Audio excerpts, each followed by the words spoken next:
O convite da liturgia de hoje é: devolva ao seu coração a capacidade de se encantar com Deus. Não coloque Jesus numa caixinha. Deixe que Ele te surpreenda.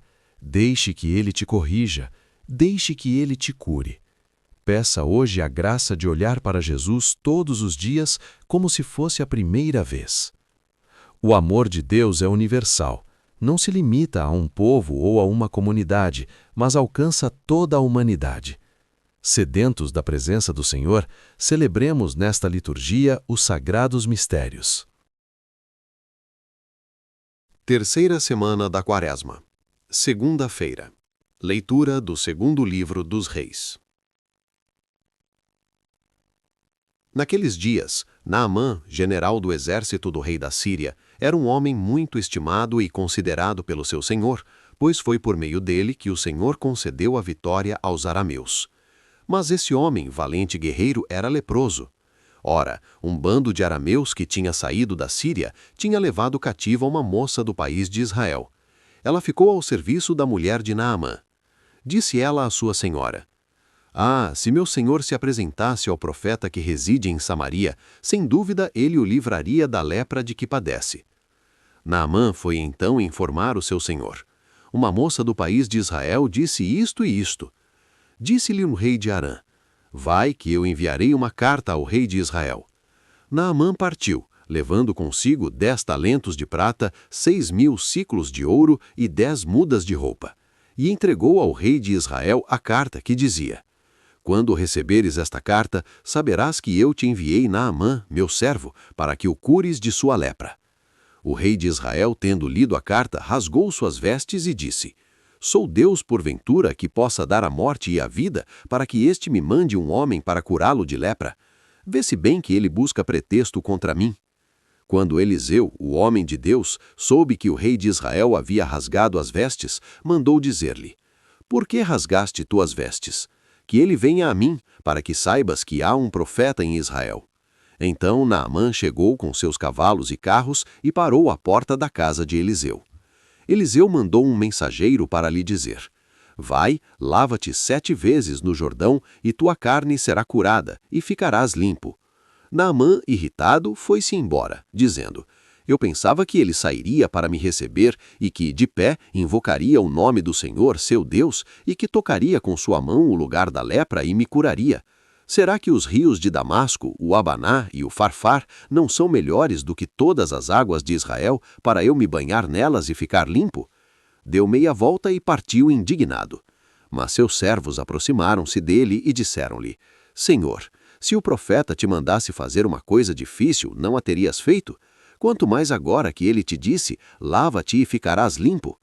Então ele desceu e mergulhou 7 vezes no Jordão, conforme o homem de Deus tinha mandado, e sua carne tornou-se semelhante à de uma criancinha, e ele ficou purificado. Em seguida, voltou com toda a sua comitiva para junto do homem de Deus.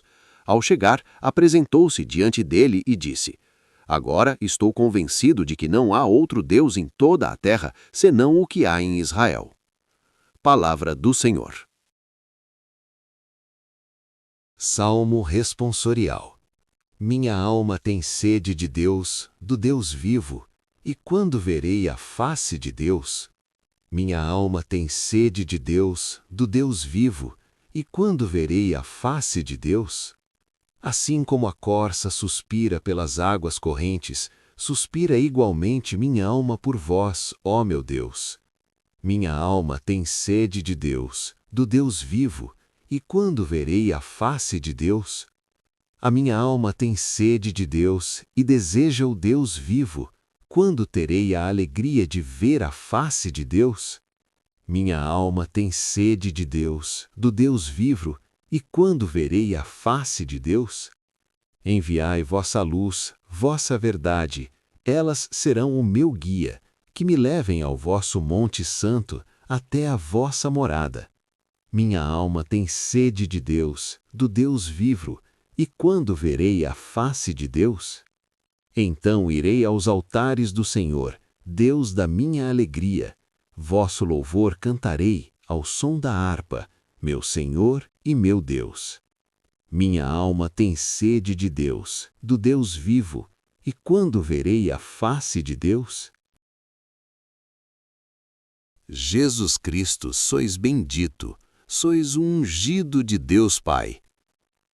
No Senhor ponho a minha esperança, espero em Sua palavra.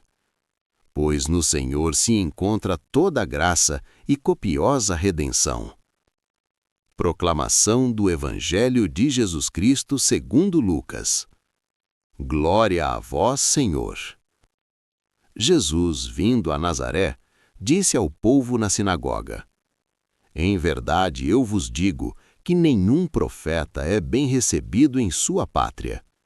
De fato, eu vos digo, no tempo do profeta Elias, quando não choveu durante 3 anos e 6 meses, e houve grande fome em toda a região, havia muitas viúvas em Israel. No entanto, a nenhuma delas foi enviado Elias, senão a uma viúva que vivia em Sarepta, na Sidônia. E no tempo do profeta Eliseu, havia muitos leprosos em Israel. Contudo, nenhum deles foi curado, mas sim Naamã, o sírio. Quando ouviram estas palavras de Jesus, todos na sinagoga ficaram furiosos. Levantaram-se e o expulsaram da cidade. Levaram-no até ao alto do monte sobre o qual a cidade estava construída, com a intenção de lançá-lo no precipício. Jesus, porém, passando pelo meio deles, continuou o seu caminho. Palavra da salvação. Glória a vós, Senhor. Meus irmãos e minhas irmãs, a paz de Cristo esteja convosco. O Evangelho de hoje nos coloca diante de uma das cenas mais tristes e assustadoras da vida de Jesus. Ele está em Nazaré, a sua terra, a cidade onde ele cresceu, onde brincou nas ruas, onde trabalhou na carpintaria com São José. Era de se esperar que ele fosse recebido com festa, com banda de música e tapete vermelho. Mas o que acontece? O povo tenta jogá-lo de um precipício. Por que tanta fúria, meu irmão? Porque Jesus tocou na ferida do orgulho deles. As pessoas de Nazaré achavam que conheciam Jesus tão bem que não conseguiam mais enxergar o sagrado nele. Eles olhavam para Jesus e diziam: Esse aí não é o filho do carpinteiro? O que ele tem para nos ensinar? Eles queriam que Jesus fizesse milagres ali só para agradá-los, como se Deus fosse um mágico particular daquela cidade. E Jesus, que é a própria verdade, os alerta: nenhum profeta é bem recebido em sua pátria. Ele lembra que no passado Deus salvou uma viúva estrangeira e curou um leproso que não era judeu, porque eles tiveram fé, enquanto o povo de Israel estava de coração fechado. Minha irmã, vamos trazer isso para a nossa vida espiritual hoje. O grande risco que nós corremos, nós que já estamos na igreja, que rezamos o terço, que vamos à missa, é o de nos acostumarmos com Deus. A familiaridade pode nos cegar. Às vezes nós lemos a Bíblia e pensamos: eu já conheço essa história. Nós comungamos e não nos emocionamos mais. Nós nos sentamos nos bancos da igreja com a mesma atitude do povo de Nazaré. Achamos que Deus tem a obrigação de nos abençoar do nosso jeito e na nossa hora. E se o padre fala algo na homilia que nos incomoda, ou se Deus nos pede uma mudança de vida que dói no nosso ego, nós também ficamos furiosos. Nós também queremos empurrar a palavra de Deus para o precipício, porque ela nos tira da zona de conforto. Mas o detalhe mais forte desse evangelho está na última frase. Jesus, porém, passando pelo meio deles, continuou o seu caminho. Meu irmão, preste muita atenção nisso. Jesus não brigou, ele não revidou, ele simplesmente passou pelo meio deles e foi embora. Quando nós fechamos o nosso coração pelo orgulho, Jesus respeita a nossa liberdade. Ele não arromba a porta, ele vai embora. E não existe tragédia maior na vida de um ser humano do que deixar Jesus passar direto sem que ele faça morada no nosso coração. Por isso, minha irmã, o convite de hoje é: devolva ao seu coração a capacidade de se encantar com Deus. Não coloque Jesus numa caixinha, deixe que ele te surpreenda, deixe que ele te corrija, Deixe que Ele te cure. Peça hoje a graça de olhar para Jesus todos os dias como se fosse a primeira vez. Louvado seja nosso Senhor Jesus Cristo.